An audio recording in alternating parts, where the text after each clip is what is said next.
Well, you spoke several times before about ideological subversion. That is a phrase that I'm afraid some Americans don't fully understand. When the Soviets used the phrase ideological subversion, what do they mean by it?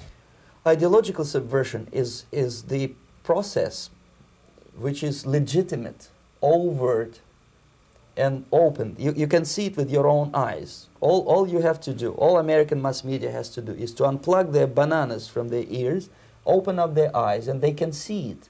There is no mystery. There is nothing to do with espionage. I know that espionage intelligence gathering looks more romantic. It sells more deodorants through the advertising, probably. That's why your Hollywood producers are so crazy about James Bond type of thrillers. But in reality, the main emphasis of the KGB is not in the area of intelligence at all. According to my opinion and opinion of many defectors of my caliber, only about 15% of time, money, and manpower is spent on espionage as such. The other 85% is a slow process which we call either ideological subversion or active measures, активные мероприятия in the language of the KGB, or psychological warfare.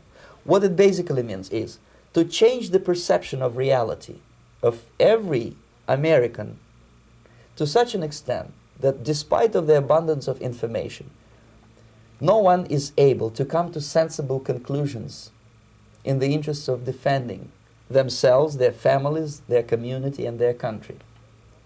It's a great brainwashing process which goes very slow, and it's divided in 4 basic stages. The first one being demoralization. It takes from 15 to 20 years to demoralize a nation. Why that many years? Because this is the minimum number of years which requires to educate one generation of students in the country of your enemy, exposed to the ideology of the enemy. In other words, Marxism-Leninism ideology is being pumped into the soft heads of at least 3 generations of American students without being challenged or counterbalanced by the basic values of Americanism, American patriotism. The result you can see. Most of the people who graduated in the 60s, dropouts or half-baked intellectuals, are now occupying the positions of power in the government, civil service, business, mass media, educational system. You are stuck with them. You cannot get rid of them. They are contaminated. They are programmed to think and react to certain stimuli in a certain pattern. You cannot change their mind, even if you expose them to authentic information, even if you prove that white is white and black is black, you still cannot change the basic perception and the logic of behavior. In other words, these people, the process of demoralization is complete and irreversible. To get rid society of these people, you need another 20 or 15 years to educate a new generation of patriotically minded and common sense people who would be acting in favor and in the interests of United States society. And yet these people who've been programmed and, as you say, in place and Yes. who are favorable to an opening with the Soviet concept, these are the very people who would be marked for extermination in this country? Most of them, yes. Simply because the psychological shock when they will see in future what the beautiful society of equality and social justice means in practice, obviously they will revolt. They will be very unhappy, frustrated people, and the Marxist-Leninist regime does not tolerate these people. They will join the links of dissenters, dissidents. Unlike in present United States, there will be no place for dissent in future Marxist-Leninist America.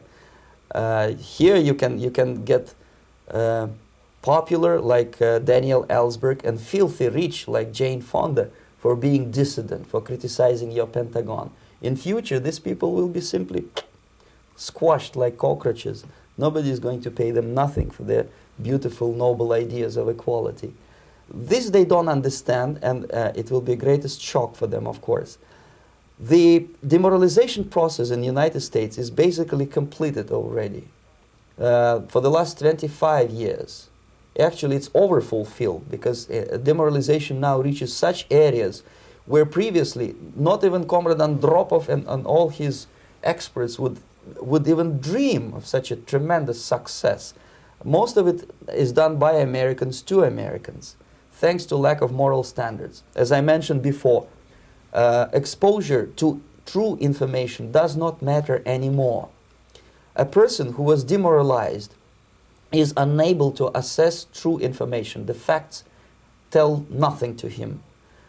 Even if I shower him with information, with authentic proof, with documents, with pictures, even if I take him by force to the Soviet Union and show him concentration camp, he will refuse to believe it until he is going to receive a kick in his fat bottom. When a military boot crashes his balls, then he will understand, but not before that. That's the tragic of the situation of demoralization. So basically America is stuck with demoralization, and unless